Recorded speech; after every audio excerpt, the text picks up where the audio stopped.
আজকে যে চ্যাপ্টারটা শুরু করব সেটা হচ্ছে 19 নম্বর চ্যাপ্টার, বিভিন্ন ঘনবস্তু সংক্রান্ত বাস্তব সমস্যা।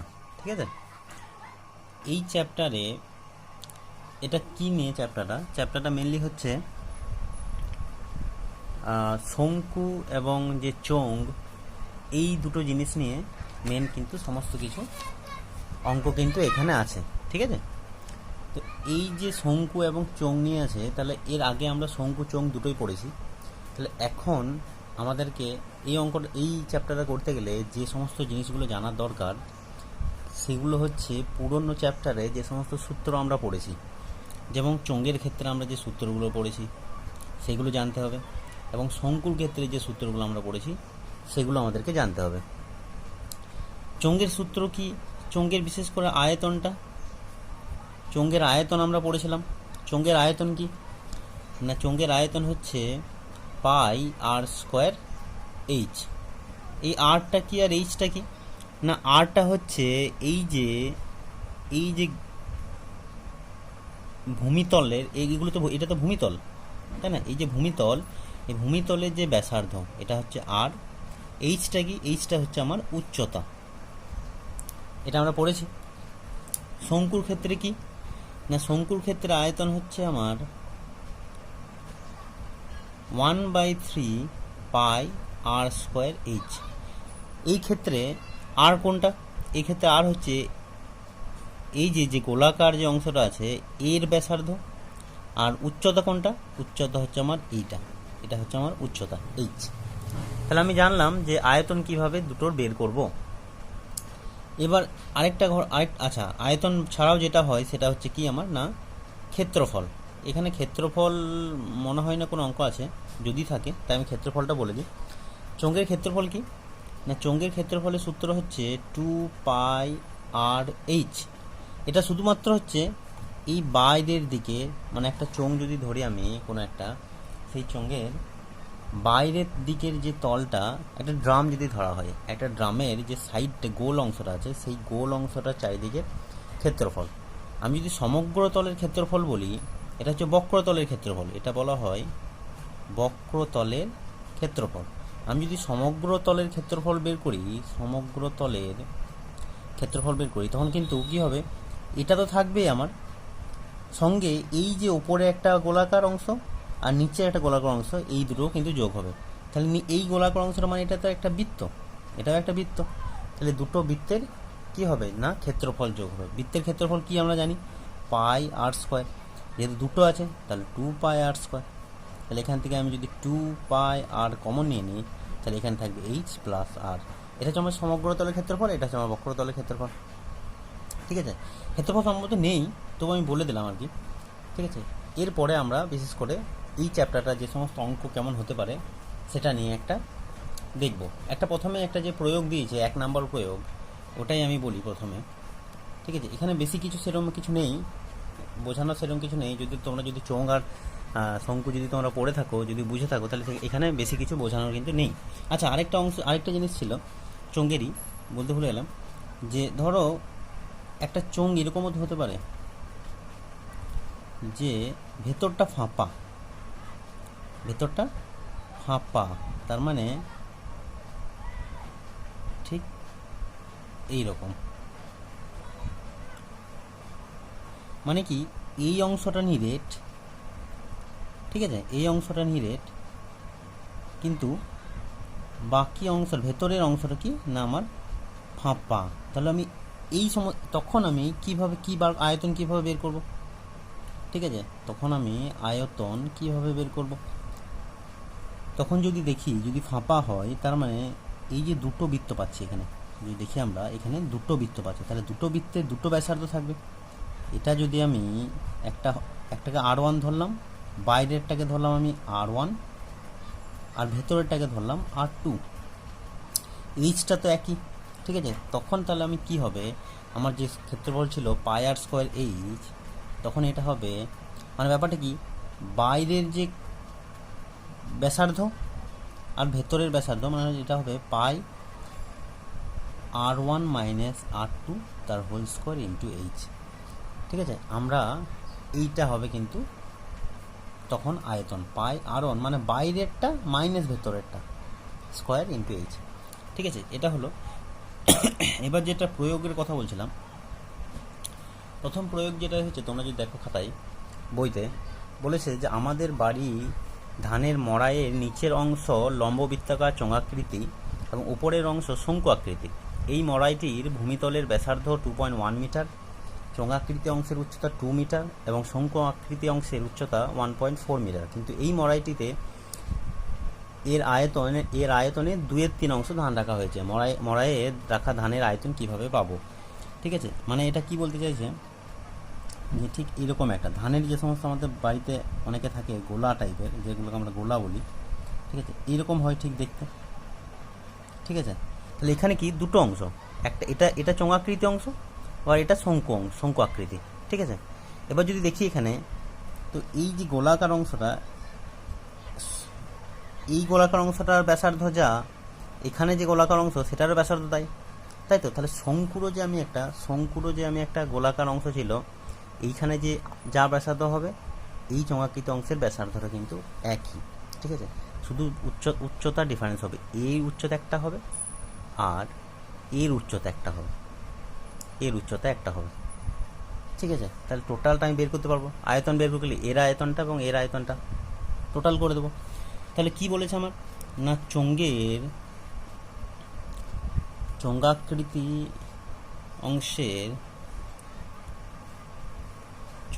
অংশের হ্যাঁ, ব্যাসের দৈর্ঘ্য কত বলেছে? ব্যাস বলেছে আমার 2.1 মিটার। তাহলে ব্যাসার্ধ কত? আমার এখানে সবসময় কি ব্যাসার্ধ নিয়ে কারবার, আমার ব্যাস নিয়ে কোনো কাজ নেই। 2.1 ডিভাইড বাই 2 মানে কত? এটা 1.05 মিটার।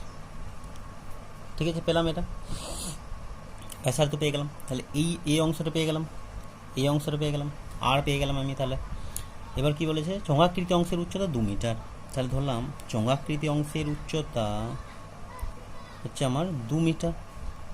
ঠিক আছে, এইচ পেয়ে গেলাম, এটা আর পেয়ে গেলাম, এটা এইচ পেয়ে গেলাম। এবং শঙ্কু আকৃতি অংশের উচ্চতা কত? 1.4 মিটার। তাহলে এই চোঙাকৃতি অংশের আয়তন কত? এখান থেকে শঙ্কুটা পরে বের করব। তাহলে আয়তন কত হবে? পাই আর স্কোয়ার এইচ, আর হচ্ছে আমার এখানে 1.5, পাই ইন্টু 1.05 তার স্কোয়ার ইন্টু এইচ 2। তাই তো, পাই মানে কি 22/7 ইন্টু 1.05টা যদি আমি করি যে 105 divide by 100 into 105 divide by 100, square আছে দুবার। 105 কীভাবে করলাম? 105 পয়েন্টটাকে তুলে দিলাম, নিচে 100 হলো, দশমিকের পরে দুটো ঘর আছে তাই দুটো শূন্য, ইন্টু 2। ঠিক আছে, এটার আমি যদি করি 7 15 105, 5 3 15, 5 20 100, 5 4 20, 5 21 105, এরপরে হচ্ছে 11 50 25।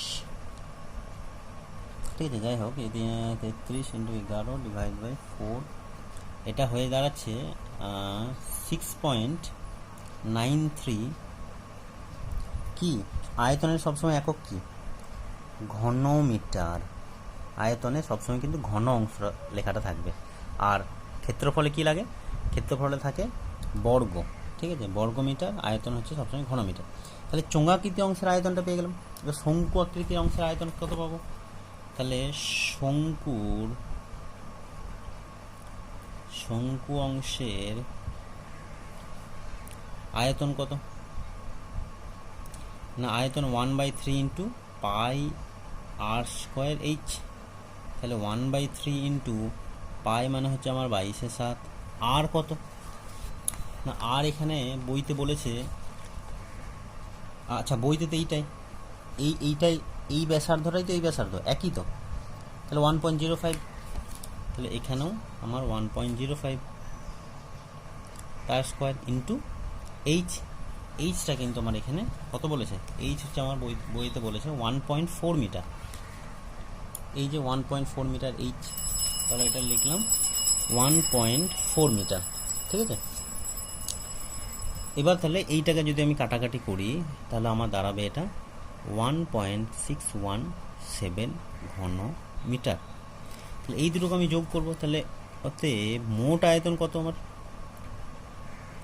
মোট আয়তন হচ্ছে আমার চোঙাকৃতি অংশের আয়তন ছিল 6.93, তাহলে 6.93 প্লাস 1.617 ঘন মিটার। ঠিক আছে, বোঝা গেল? তাহলে এটা হচ্ছে আমার 8.547 ঘন মিটার। ঠিক আছে, এবার বলেছি কি মরাইটিতে 2/3 অংশ ধান রাখা হয়েছে, মানে গোটা অংশে কিন্তু ধান রাখা হয়নি, মাত্র 2/3 অংশ। তাহলে ধান কত অংশে রাখা, কতটাতে রাখা হয়েছে? ধান রাখা হয়েছে 8.547 এর 2/3 অংশে, তাই তো? তাহলে এটা যদি কাটাকাটি করি, 3 2 6, 3 8 24, 1 3 4 12, 2 3 9 27, এটা হয়ে যাচ্ছে 5.698 ঘন মিটার। তাহলে এতটা অংশে কি হয়েছে না, আমার এতটা অংশে আমার ধান রাখা হয়েছে। তাহলে এই অঙ্কগুলো আমি যেগুলো করব, এরপরেও যে অঙ্কগুলো করব, সেগুলোতে আমি সবসময় কিন্তু এইভাবে করব। আরেকটা অংশ আমি বলে দিই, একটা প্রয়োগ আছে, দেখবে 5-এর প্রয়োগটা যদি দেখো, প্রয়োগ 5, সেখানে দেখবে বলা হয়েছে যে 28 সেমি ব্যাসে দৈর্ঘ্য বিশিষ্ট ব্যাস বিশিষ্ট একটি লম্ববৃত্তাকার চোঙে কিছু জল আছে, বলে দেয়নি কতটা জল আছে, কিন্তু জল আছে। ঠিক আছে, তাতে কি বলছে না, সমান ব্যাসের 3টি নিরেট লোহার গোলক সম্পূর্ণ ডোবানো যায়। 3টি গোলক। তাহলে এবার আমাকে কি জানতে হবে? গোলকের, এটা হচ্ছে গোলকের আমার আয়তন চাই। ঠিক আছে, গোলকের আয়তন আমাকে জানতে হবে।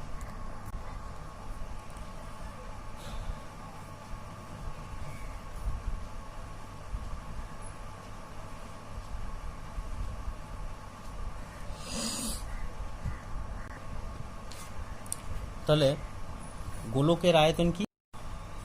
হ্যাঁ, গোলকের আয়তন কি না 4/3 পাই আর কিউ, এটা আমাকে জানতে হবে।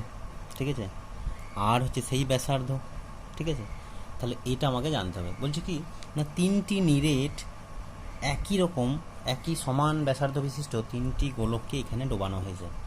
তাহলে এখানে যদি কিছুটা জল থাকে, আমরা কি জানি, কোনো যদি পাথর বা কোনো কিছু যদি এর মধ্যে ডোবানো হয়, তাহলে কি জলতলের উচ্চতা বাড়ে?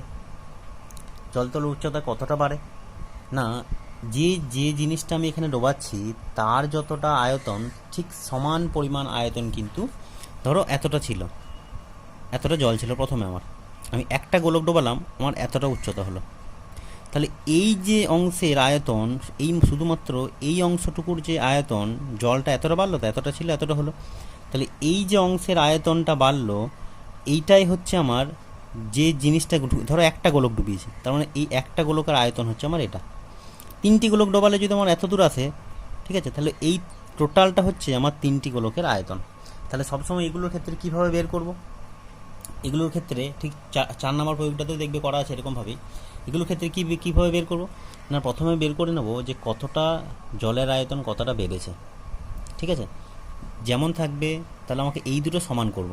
ধরো গোলকের আয়তন বলেছে 4/3 পাই আর কিউ, এখানে আর বলে দিয়েছে না, আচ্ছা, আরটা আমাকে বের করতে হবে, এই আরটা বের করতে হবে। ঠিক আছে, তাহলে আমাকে বলেছে কি এখানে এই চোঙটির ব্যাসটা বলে দিয়েছে, ব্যাসটা 28 সেন্টিমিটার, তার মানে ব্যাসার্ধ কত? 14 সেন্টিমিটার। ঠিক আছে, ব্যাসার্ধ জানি আমি। উচ্চতা আমাকে কী বলেছে?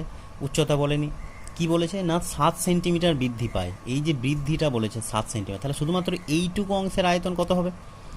এইটুকু অংশের আমি আয়তন যদি বের করি, যে পাই আর স্কোয়ার এইচ, পাই হচ্ছে 22/7, আমি অঙ্কটা করছি না, জাস্ট বোঝাচ্ছি, 22/7, আর হচ্ছে আমার 14 স্কোয়ার, এইচ হচ্ছে আমার শুধুমাত্র এই 7টা ধরবো, আমি এই গোটাটা ধরবো না, শুধু যেহেতু আমি এইটুকু অংশের বের করছি, তাহলে শুধুমাত্র এই এই যে যতটা উচ্চতা বেড়েছে তার বের করছি, তার মানে শুধুমাত্র এই অংশটুকুর উচ্চতা ধরবো, এটা 7।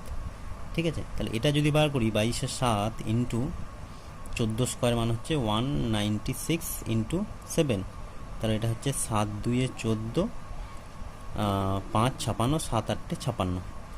এটা জাস্ট গুণ করলে যেটা হবে একটা কোনো কিছু একটা অংশ আসবে আর কি। তাহলে এইটা হলো আমার কি না ঘনমিটার, এটা হলো আমার এই যতটুকু জলের উচ্চতা বেড়েছে তার আয়তন। তাহলে এই আয়তনটা সমান হবে কাদের না সেই 3টি গোলকের আয়তনে সমান হবে। তাহলে গোলকের আয়তন আমি কি বলেছি 4/3 পাই আর কিউ, একটি গোলকের আয়তন 4/3 পাই আর কিউ। তাহলে 3টি গোলকের আয়তন হবে কি 3 ইন্টু 4/3 ইন্টু পাই আর কিউ। তাহলে এইটা সমান হবে আমার এইটা 22 ইন্টু 28 ইন্টু 7। তাহলে এখান থেকে এই 3 3 কাটা গেল, তাহলে আমি এখান থেকে আর কিউ মানটা বার করতে পারবো। আর কিউ কী হবে না 22 ইন্টু 28 ইন্টু 7, এইটার 4টা নিচে আসবে, পাইটাও নিচে আসবে, 4 4টা নিচে আসবে, পাইও নিচে আসবে। পায়ের মান কত, পায়ের মান হচ্ছে 22/7, 22/7 মানে 22টা এখানে, 7টা ওপরে, 22/7 এরকমভাবে হতো, 7টাকে ওপরে তুলে দিলাম। ঠিক আছে, এইটা হচ্ছে আমার আসল। তো এবার যদি আমি দেখি 4 7 28, 22 22 কাটলো, তাহলে আমার হলো কি 7 ইন্টু 7 ইন্টু 7। তাহলে আর কিউ সমান কি দাঁড়ালো 7 ইন্টু 7 ইন্টু 7। তাহলে আর সমান কত 7, তাহলে আরটা পেলাম আমি 7। ঠিক আছে, তাহলে এই আরটা হচ্ছে এই গোলকের ব্যাসার্ধ। তাহলে এখানে আমি কি করলাম না যতটা জলতলের উচ্চতা বেড়েছিল সেই উচ্চতাটা দিয়ে শুধু এইটুকু অংশের আয়তনটা বের করলাম। এই যে জলতলের উচ্চতা বাড়লো কেন বাড়লো, কারণ এই 3টি গোলক এখানের মধ্যে ডোবানো হয়েছিল। তাহলে এই 3টি গোলকের আয়তন আর এই আয়তনটা সমান, তাহলে এই আয়তনটা বের করে নিলাম। ওটা করলাম কি এই 3টি গোলকের আয়তনের সঙ্গে সমান করে আরটা আমি বের করে নিলাম। ঠিক আছে, এই অঙ্কটা একটু ভালো অঙ্ক ছিল। বাকি যে অঙ্কগুলো তোমরা এক এক করে করো। ঠিক আছে, বাকি অসুবিধা হলে তো আমি তো আছি, আমি অ্যান্সার করে দেবো। ঠিক আছে।